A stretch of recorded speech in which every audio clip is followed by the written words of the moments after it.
महर्षि अरविंद ने लिखा है, the God is omnipresent and he is within, but still if you are not perceiving him, it is not fault of God, but it is fault of that sense organs or that instruments through which we want to perceive him. परमात्मा सब जगह है, सब में है, फिर भी सब जगह सब में रहने वाले परमात्मा को अगर हम नहीं देख पाते, नहीं अनुभव कर पाते, तो इसमें ईश्वर का दोष नहीं है, इसमें हमारी उन इंद्रियों का दोष है, उन यंत्रों का दोष है, जिन यंत्रों से हम उस सूक्ष्माति सूक्ष्म ब्रह्म को अनुभव करना चाहते हैं, जो इन इंद्रियों की पकड़ में नहीं आता। इसीलिए गुरु महाराज कहते हैं, प्रभु तो ही कैसे देखन पाऊं, अतन इंद्रिन संग माया देखूं, माया तीत धरऊं तुम नाऊं। वैदिक धर्म के महानतम आचार्य, जिन्होंने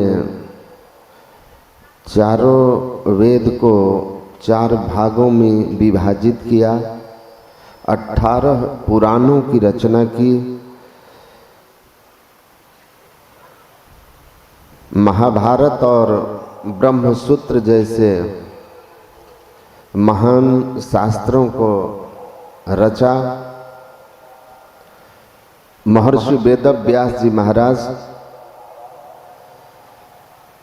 अपने शिष्यों के पूछे जाने पर ईश्वर स्वरूप के संबंध में कहते हैं, स एव ज्योतिषाम ज्योति, स एव परमेश्वर, स एव पार ब्रह्म, तद ब्रह्माहम न संशयः। वेदव्यास जी महाराज कहते हैं कि परमात्मा वह है जिसकी ज्योति प्रकृति सृष्टि के कण-कण में है।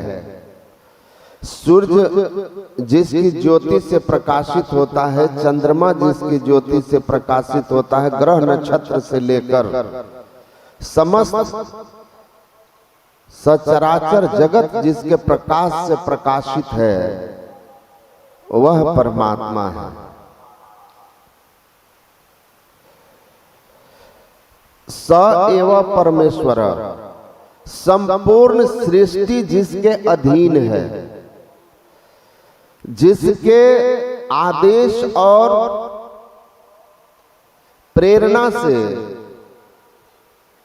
यह सचराचर जगत, संपूर्ण प्रकृति एक महान यंत्र की नाई परिचालित होता रहता है।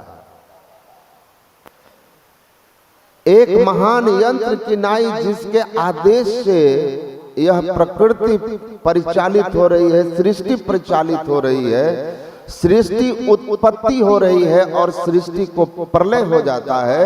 ये प्रकृति द्वय उत्पत्ति लय होवे प्रभु की मौज से, जो सबका स्वामी है, सबको अपने अधीन में रखा है, वह ईश्वर है। स एव पार ब्रह्म, और वह इतना ही नहीं, वह जड़ और चेतन रहे निराला मांडते सकल मांडता माही, कबीर सेवे तास को दूजा कोई नहीं। हम लोग पाठ में सुन रहे थे, 3 गुणंत भिन्न है। प्रकृति का जहां तक पसार है वह 3 गुण का है। सत रज तम 3 गुण से बनी हुई है प्रकृति। परमात्मा प्रकृति के कण-कण को भर करके जड़ और चेतन दोनों प्रकृतियों को अपने बस में कर और दोनों प्रकृतियों से परे अनंत होकर के है। कहते यह परमात्मा का स्वरूप है। और मुक्ति की अवस्था क्या है? तो तद ब्रह्मा हम न संशया। और ऐसा अनंत शक्तिशाली ब्रह्म मैं हूं, ऐसा जब अनुभव हो जाए, ऐसा जब सामर्थ्य आ जाए, तब मोक्ष है। आत्मैक बोध विनय न मुक्ति ही। जब तक वेद व्यास जी महाराज कहते हैं, जब तक शरीरस्थ चेतन आत्मा जो ईश्वर का अभिन्न अंश है, माया के आवरण के कारण, जिसकी आप भरपूर व्याख्या सुने हैं, आत्मा क्षेत्रज्ञः इति युक्तः संयुक्तः प्राकृतैर्गुणैः तरेव तु विनुर्मुक्तः परमात्मेत्युदाहृतः। परमात्मा का वह अंश जो शरीर इंद्रियों के आवरण में आ जाता है, वही जीवात्मा कहलाता है। माया के आवरण से मुक्त हो जाने के बाद वह स्वयं ब्रह्म हो जाता है।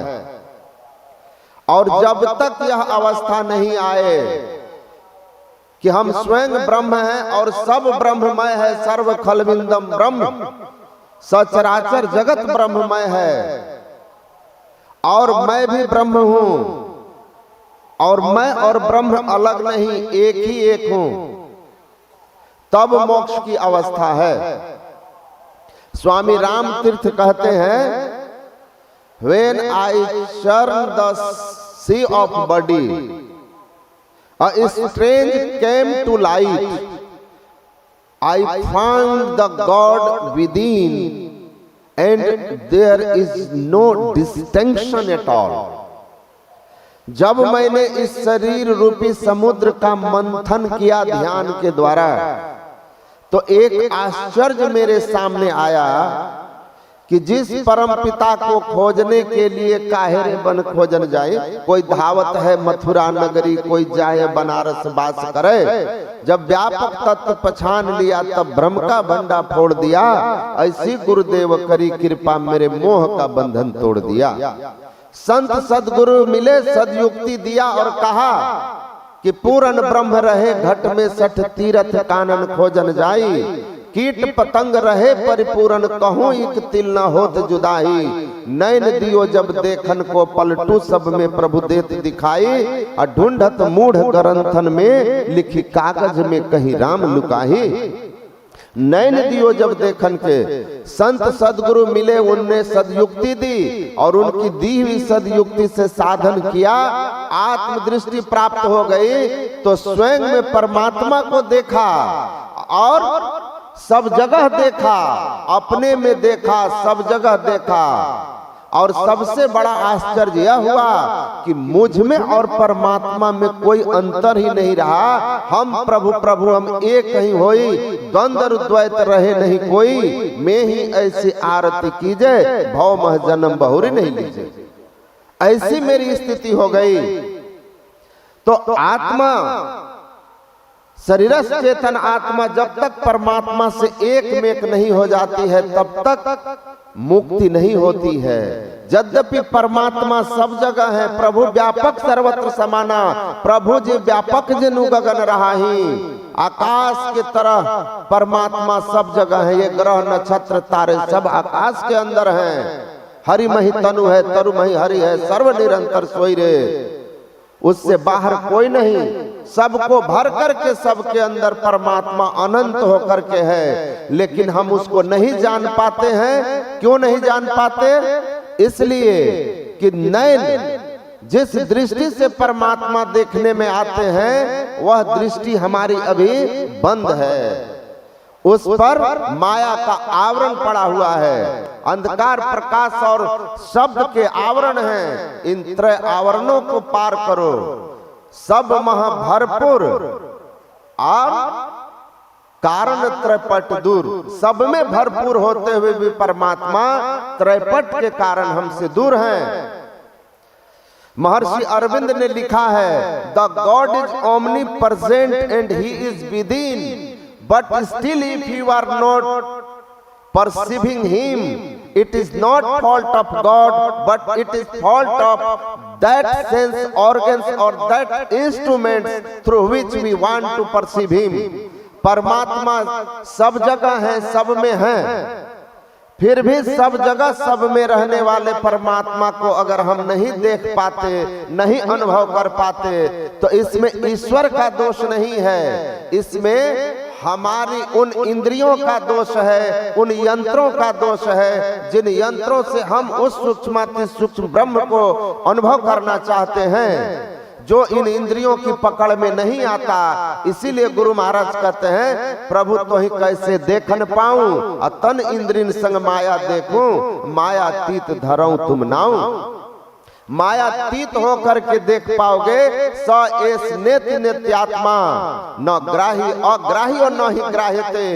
वेद व्यास जी महाराज कहते हैं, समस्त माइक मंडल से दूर, इंद्रियों की परिधि से पहुंच से दूर, मनवानी से दूर वह परमात्मा इन सब की पकड़ में नहीं आता। उसको पकड़ने के लिए सक्षम केवल और केवल उस परमात्मा का अभिन्न अंश शरीरस्थ चेतन आत्मा है। जब तक चेतन आत्मा संत सदगुरु की बताई सदयुक्ति से सभी माइक आवरण को, स्थूल शरीर, सूक्ष्म शरीर, कारण और महाकारण, इन चार जड़ावरण को पार नहीं करता है, जब तक अंधकार प्रकाश शब्द के 3 माइक पर्दों को पार नहीं करता है, तब तक वह कैवल्य दशा में नहीं आ सकता। और जन दरिया, जो जन दरिया सोई साहब जाना, जो जन केवल पहचाना। जिसने कैवल्य दशा को प्राप्त किया वही परमात्मा को पहचानने में सक्षम है। इसीलिए कैवल्य दशा कैसे होगी? जब तक हम शरीर इंद्रियों के माइक, जड़ शरीर और जड़ इंद्रियों की परिधि से मुक्त नहीं होंगे, तब तक हम कैवल्य दशा में नहीं जा सकते। और तब तक न आत्मबोध होगा, न परमात्म बोध होगा। और उससे भी आगे जाकर के जब परमात्मा और आत्मा की एकता होगी, तब कहते हैं यह साधना की इतिश्री और मोक्ष की दशा है। मैं करीब 4 साल पहले बेंगलोर गया था एक सत्संग प्रचार में। एक आईटी के मैनेजर थे, उन्हीं के घर पर। तो वहां बहुत सारे इंजीनियर लोग आए थे। मैं वहां प्रवचन कर रहा था, तो वहीं दक्षिण के ही एक उनके सीनियर थे, एसीएल के एजीएम थे वो। तो उन्होंने मुझसे पूछा कि स्वामी जी, मैंने वेद शास्त्रों को पढ़ा है, सुना है कि वेद वाक्य है अहम ब्रह्मास्मि, अहम ब्रह्मास्मि, मैं ब्रह्म हूं। Do you agree? मैं ब्रह्म हूं, आप इससे सहमत हैं कि मैं ब्रह्म हूं? तो मैंने उनसे कहा कि सी the same question someone asked to my Sadguru in Jalandhar. Swami ji, do you agree? अहम ब्रह्मास्मि। किसी ने यही सवाल हमारे संत सदगुरु महाराज से जालंधर में पूछा था कि मैं ब्रह्म हूं, इससे आप सहमत हैं? तो हमारे गुरु महाराज ने कहा था, माय सदगुरु रिप्लाइड, यस 100%। हाँ, मैं 100% इस बात से सहमत हूं कि मैं ब्रह्म हूं, बट नॉट नाउ, अभी नहीं। अहम ब्रह्मास्मि इज नॉट ए मंत्र फॉर चेंटिंग। मैं ब्रह्म हूं कोई मंत्र नहीं जिसको आप मैं ब्रह्म हूं, मैं ब्रह्म हूं कह करके रटिए। अहम ब्रह्मास्मि is a state of being when it is crossing the mire of delusion and feeling, realizing the anonymous with the god. अहम ब्रह्मास्मि जीव की एक स्थिति है जब वह माया मंडल को पार करके परमात्मा से एक हो जाता है। कैसे? तो मैंने कहा कि हमारे गुरु महाराज ने कहा, as the river confluence with the oceans and he announced river is no river, only ocean exist. जब नदी सागर में मिल जाती है तो नदी की स्थिति नहीं रहती, नदी सागर हो जाती है। तब नदी कह सकती है कि आई एम ओशियन, मैं अब सागर हूं। लेकिन जब तक नदी सागर से दूर है तब तक नदी में चंचलता है, गति है, और नदी की स्थिति सागर की नहीं है। उसी तरह शरीरस्थ चेतन आत्मा माया के मंडल में है। A seed cannot announce I am a tree. एक बीज यह नहीं कह सकता कि मैं वृक्ष हूं, but we can not ignore that a seed has ability to be a tree. जैसे एक बीज नहीं कह सकता मैं वृक्ष हूं, लेकिन एक बीज में वृक्ष होने की संभावना है, इसको आप इनकार नहीं कर सकते। लेकिन बीज को अगर वृक्ष होना है तो seed has to go through a process. बीज को एक प्रक्रिया से होकर गुजरना होगा। उस प्रक्रिया का नाम है मेडिटेशन, साधना। उसी में 4 साधना है, मंत्र जप, इष्ट रूप का ध्यान, ज्योति योग और नाद योग। इन 4 साधनों को करके जब हम प्रकाश, अंधकार प्रकाश और शब्द के माइक आवरण को पार करते हैं, समस्त जड़ावरण को पार करते हैं, चेतन को भी पार करते हैं, तब हम प्रभु प्रभु हम एक कहीं होई की अवस्था होती है। सो जा नहीं जीव देहि जनाई की अवस्था होती है, या जल तरंग जीव जल ही समाइया, त्यों ज्योति संग ज्योति मिलाइया। कह नानक भ्रम कटे की वाड़ा बहुरी न होइए, जवला जीव तद ब्रह्मा हम न संशय। आत्मिक बोध बिना न मुक्ति ही, ये वेदांत वाक्य तब घटित होता है। अतः इसलिए जानिए कि परमात्मा अनंत है, सब में है, सबसे परे है, लेकिन उसको उपलब्ध करने वाला शरीर चेतन आत्मा है। वह तब उपलब्ध करेगा जब माइक आवरण को अंतर साधन करके गुरु की युक्ति से पार करेगा।